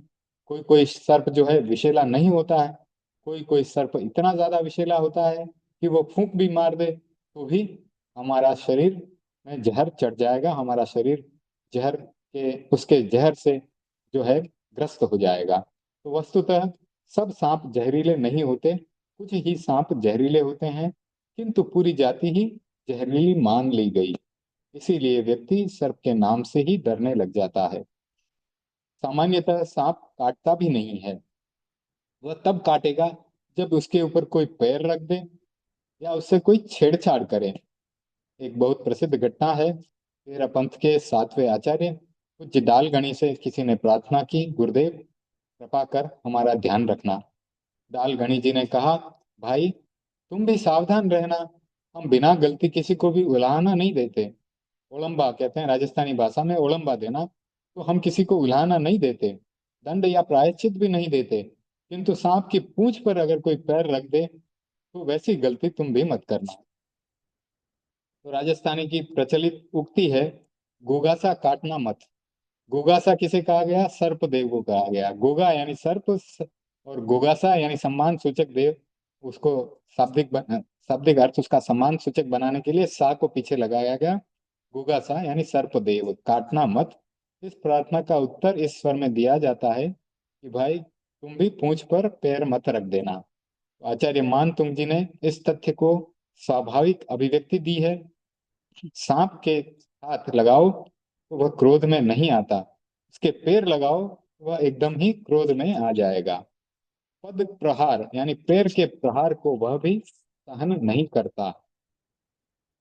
आचार्य मान तुंग जी ने कहा, प्रभु एक आदमी दोनों पैरों से ताक पर आक्रमण कर देता है, फिर भी वह भयभीत नहीं होता। वह निरस्त शंकः, भय की आशंका को निरस्त कर देता है। वह इतना अभय होकर सर्प पर पांव रखता है और सांप भी उसे नहीं काटता। वह सर्प भी कैसा है? कोई सामान्य सर्प नहीं है। उस सर्प की आंखें लाल हैं, वह कोयल के कंठ जैसा नीला है। जिस समय कोकिल मद में होती है उस समय उसका रंग और भी गहरा हो जाता है। मस्त कोकिल के कंठ जैसा वह नीला सर्प क्रोध में उद्धत बना हुआ है, और उसने अपने फन को ऊंचा किया हुआ है, पटाटोप बना लिया है। दो शब्द हैं, पटाटोप और घटाटोप। मेघ का होता है घटाटोप और सांप का होता है पटाटोप। ऐसे सांप पर आदमी ने निशंक पैर रख दिया, फिर भी वह सर्प आदमी का कुछ अनिष्ट नहीं कर सका। न क्रोध काम आया, न उसकी लाल आंखें काम आई, वह शांत बन गया। प्यारे मान तुंग जी इसका रहस्य बता रहे हैं। प्रभु जिसके हृदय में आपके नाम की नाग दमनी है, उसका क्रोधित विषधर भी कुछ नहीं बिगाड़ सकता। तो इसीलिए ये श्लोक बना, रक्ते क्षणं समद कोकिल कंठ नीलम क्रोधोद्धतम पणिन मा पतंतम आक्रामति क्रम युगेन निरस्त शंक। आक्रामति यानी आक्रमण कर देता है, क्रम युगेन अपने दोनों पैरों से, निरस्त शंक बिना शंका के, तव नाम नागदमनी हृदय पुंसः, यानी कि जिसके दिल के अंदर, हृदय के अंदर आपके नाम की नागदमनी हो। एक जड़ी होती है नागदमनी, वह जड़ी जिसके पास हो उसे सर्प का भय कभी भी नहीं सताता। भयंकर सर्प भी कुछ नहीं कर पाता। सर्प उसके पास ही नहीं आएगा, दूर से ही भाग जाएगा। जड़ी का प्रभाव बहुत विचित्र होता है। विशिष्ट मणि और जड़ी पास में होती है तो असंभव कार्य भी संभव हो जाता है। ऐसा बताया जाता है कि नदी को पार करना है, नौका नहीं है, लेकिन अगर जलकांत मणि अगर आपके पास है और उस मणि का प्रयोग किया जाए और उसके साथ नदी में उतरा जाए तो पानी आपको रास्ता दे देगा। इधर का पानी इधर और उधर का पानी उधर रह जाएगा, बीच में रास्ता बन जाएगा। उसी प्रकार से नागदमनी का अर्थ है, दूसरा नागदमनी का दूसरा अर्थ बताया गया है कि नागदमनी जांगुली विद्या को भी कहते हैं। जो जांगुली विद्या को जानता है, सर्प उसका कुछ भी नहीं कर सकता। वह सर्प को पकड़ लेता है, हाथ में ले लेता है, उस पर पैर रख देता है, फिर भी सर्प उसका कुछ भी अहित नहीं कर सकता। कुछ लोग ऐसे होते हैं जो विषधर सांपों के साथ खेलते हैं, सांपों के साथ रहते हैं, सांपों से इतना प्रेम हो जाता है कि सांप उन्हें नहीं काटते। समाचार पत्रों में पढ़ने में आया है कि एक व्यक्ति ने जहरीले जहरीले सांपों के पास रहने का विश्व रिकॉर्ड बनाया। आपने भी शायद पढ़ा होगा कि कमरे में चारों ओर सांप ही सांप हैं। उनके बीच उस व्यक्ति ने अनेक दिन बिताए। किसी किसी भी सांप ने उसे काटा नहीं, नुकसान नहीं पहुंचाया। वह सबका मित्र जैसा बन गया। वस्तुतः मैत्री का प्रयोग बहुत शक्तिशाली होता है। मैत्री की भावना हमें रोज करनी चाहिए। जैसा कि आज ध्यान के समय की थी कि सभी जीव हमारे मित्र हैं। 84 लाख जीव योनि योनि सभी जीव हमारे मित्र हैं। उस संपूर्ण 84 लाख जीव योनि में कोई भी हमारा शत्रु नहीं है, सब के सब हमारे मित्र हैं। तो बताया गया कि वस्तुतः मैत्री का प्रयोग बहुत शक्तिशाली होता है। जिसने सब जीवों के साथ मैत्री साध ली, उसका दुश्मन कौन रहेगा। यह मैत्री केवल शब्दों में नहीं, अंतःकरण के भावों में विकसित होनी चाहिए। जो मैत्री का इतना विकास कर लेता है, न किसी के बारे में बुरा सोचता है, न बुरा बोलता है, न अनिष्ट कामना करता है, निरंतर मैत्री की भावना का संप्रेषण करता है, सब प्राणी उसके मित्र बन जाते हैं। सब जीव जंतु उसके पास आने लग जाते हैं। कहा गया है कि वीतराग भगवान के संवत्सरण में शेर और बकरी भी एक साथ बैठ करके प्रवचन सुनते हैं। शेर और बकरी एक घाट पर पानी पीते हैं। जन्मना विरोधी भी वैर भाव को भूल जाते हैं। सब एक साथ आते हैं, पास पास बैठे रहते हैं। किसी के भी मन में भय और शत्रुता का भाव उत्पन्न नहीं होता। यह मैत्री की भावना का प्रयोग है, उससे होता है। एक साधक के पास बहुत सारे पशु पक्षी बैठे थे। कुछ क्षण बाद दूसरा साधक आया। उसके आते ही सारे पशु पक्षी भाग गए। पशु भाग गए, पक्षी उड़ गए। विस्मित होकर उस दूसरे साधक ने पूछा, यह क्या हुआ? अब तक तो सब बैठे थे, मेरे आते ही ये सारे के सारे क्यों चले गए? पहले साधक ने मुस्कुराते हुए कहा, तुमने मैत्री की साधना नहीं की है, अभय की साधना नहीं की है। जब तक मैत्री का वातावरण तुम्हारे भीतर नहीं बनता, तब तक कोई भी नहीं टिक पाएगा। पशु पक्षियों में बहुत सूक्ष्म ज्ञान होता है। उनका स्थूल ज्ञान, बाह्य ज्ञान बहुत नहीं होता, किंतु भीतर का ज्ञान बहुत शक्तिशाली होता है। वे दूर से ही ये पहचान लेते हैं कि सामने आने वाला व्यक्ति कैसा है। आपने सुना होगा कि जब सुनामी आया था, तब उस स्थान के जो जानवर आदि थे, वह बहुत पहले ही दूर स्थान पर चले गए थे। तो उनको पहले से ही आने वाली आपदा का ज्ञान होता है, पता चल जाता है, और वह उस आपदा से बचने के लिए दूर चले जाते हैं। तो आगे पढ़ते हैं। तो जानवरों को यह पता चल जाता है कि सामने से आने वाला व्यक्ति जो है, वह चोट पहुंचाने के लिए आ रहा है अथवा मैत्री करने के लिए आ रहा है। उसके भाव कलुष हैं अथवा निर्मल हैं। एक वनस्पति विशेषज्ञ ने प्रयोग किया। साइंटिस्ट था, बड़ा साइंटिस्ट था, और वह वनस्पति के ऊपर प्रयोग कर रहा था। वह एक कमरे में उसने कुछ पौधे रखे। एक व्यक्ति को कहा, तुम जाओ और 5-7 पत्तियां तोड़ करके ले आओ। वह व्यक्ति गया, पत्तियां तोड़ करके लाया। पौधों की प्रतिक्रिया को सूचित करने के लिए उसने बहुत सारे उपकरण लगाए हुए थे, गैल्वेनोमीटर लगाए हुए थे। और उस कमरे में दूसरा वर्ग गया तो पौधे शांत रहे। जब पहला व्यक्ति पत्तियां तोड़ने के लिए गया था तो गैल्वेनोमीटर की सुइयां घूमने लगी। अब जब उसने दूसरे व्यक्ति को, दूसरे वर्ग को भेजा, जिसको कि शांत और मैत्री की भावना से भेजा, तो पौधे भी शांत रहे, उनमें कोई प्रतिक्रिया नहीं हुई।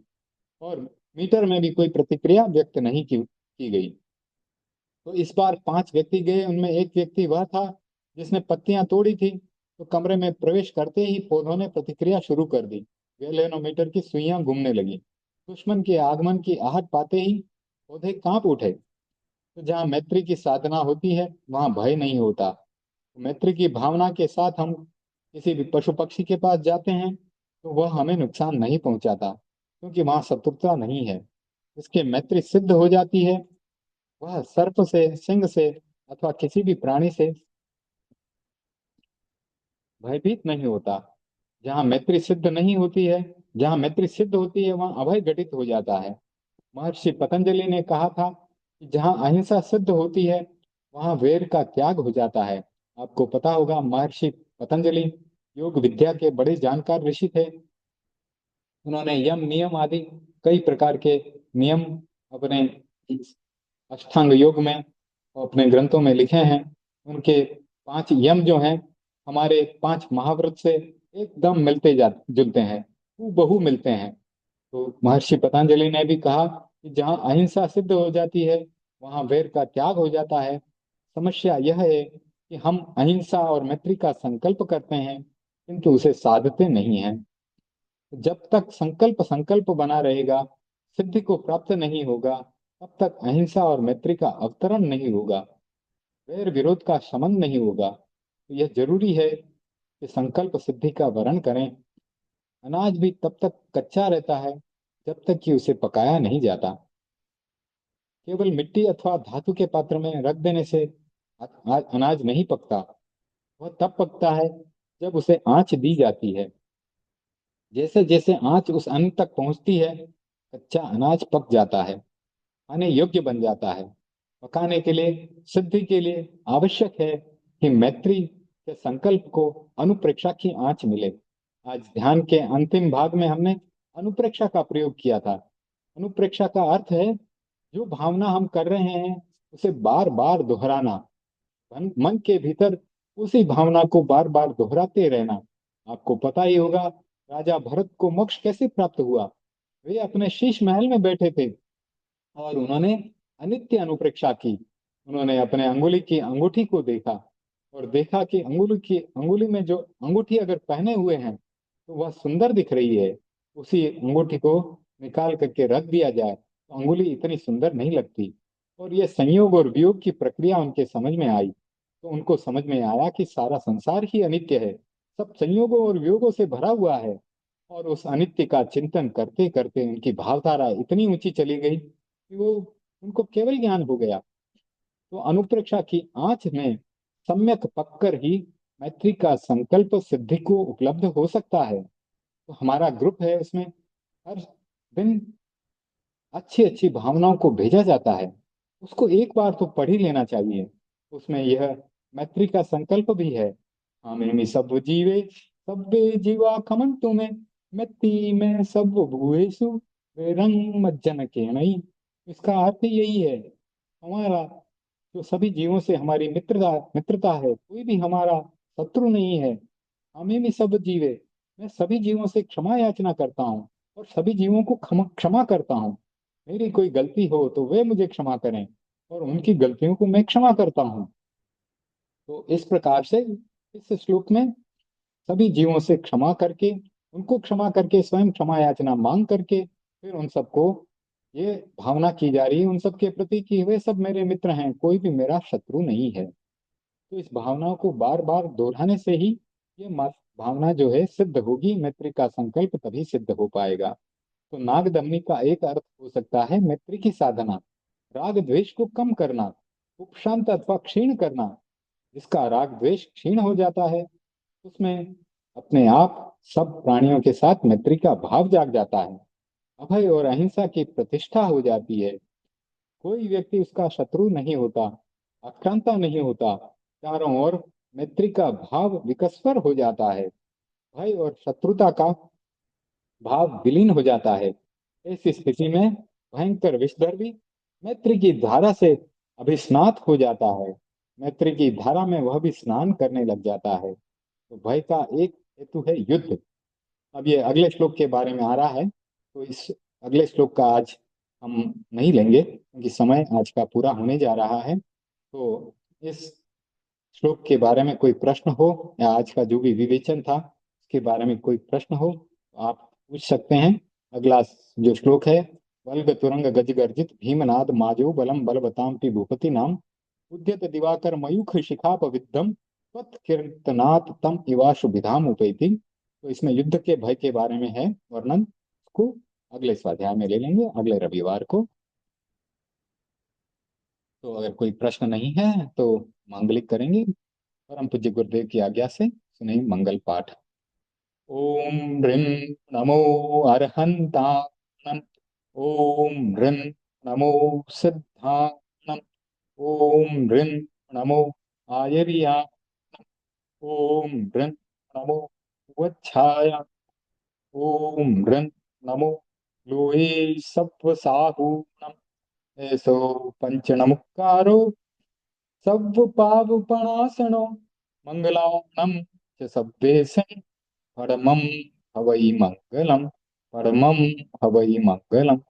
चत्तारि मंगलम, अर्हंता मंगलम, सिद्धा मंगलम, साहू मंगलम, केवली पणत्तो धम्मो मंगलम। चत्तारि लुगुत्तमा, अर्हंता लुगुत्तमा, सिद्धा लुगुत्तमा, साहू लुगुत्तमा, केवली पणत्तो धम्मो लुगुत्तमो। चत्तारि शरणं पवज्जामि, अर्हन्ते शरणं पवज्जामि, सिद्धे शरणं पवज्जामि, साहू शरणं पवज्जामि, केवली प्रणतम धम्मं शरणं प्रवज्जामि। धम्मो मंगलमुक्तिठम् अहिंसा संयमो तवो देवावितं नमन्सन्ति यस्य धम्मे सयामणो चैत्ता भारहं वासं चक्रवर्ती महिड्यो सन्ति सन्ति करे लोये पत्तो गई मनुत्तरम। देवदानव गंधर्वा यक्ष रक्षस किन्नरा वम भयारिं नमन्सन्ति दुष्करं ये करन्ति तम्। सर्वमङ्गलमाङ्गल्यं सर्वकल्याणकारणं प्रधानं सर्वधर्माणां जैनं जयति शासनं।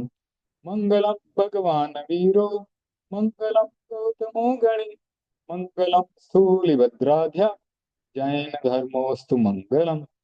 मङ्गलं मतिमान् भिक्षु मङ्गलं भारमल्लकः मङ्गलं रायचन्द्रार्य मङ्गलं तुलसी गुरु महाप्रज्ञोऽस्तु मङ्गलं महाश्रमणोऽस्तु मङ्गलं विघ्नहरण मंगलकरण स्वाम भिक्षुनो नाम गुणोलख सुमरण किया सरे अचिंत्या काम। विघ्नहरण मंगलकरण स्वाम भिक्षुनो नाम गुणोलख सुमरण किया सरे अचिंत्या काम।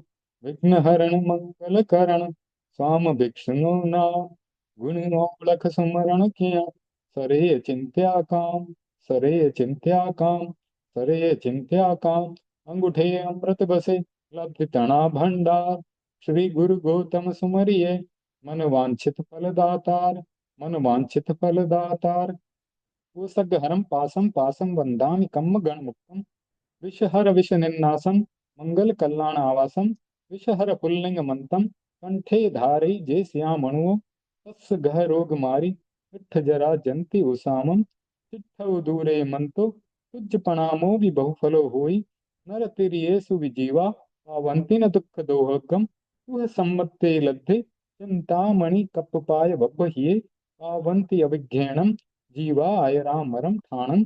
यह संतुओ महायश भक्ति भर निभरेण हीण तादेव दिज्ज बोहिं भवे भवे पास जिणचंद। भवे भवे पास जिणचंद। ओम अरहम। आप सभी को इस सब इस मीटिंग से जुड़ने के लिए बहुत बहुत धन्यवाद, बहुत बहुत आभार। सादर जय जिनेन्द्र। राहुल जी, राकेश जी, आप डॉक्टर अशोक जी, पुष्पा जी, दीपक जी, भारती बहन, आपको सादर जय जिनेन्द्र। ओम अरहम। अब इस मीटिंग को दीपक संपन्न करेंगे।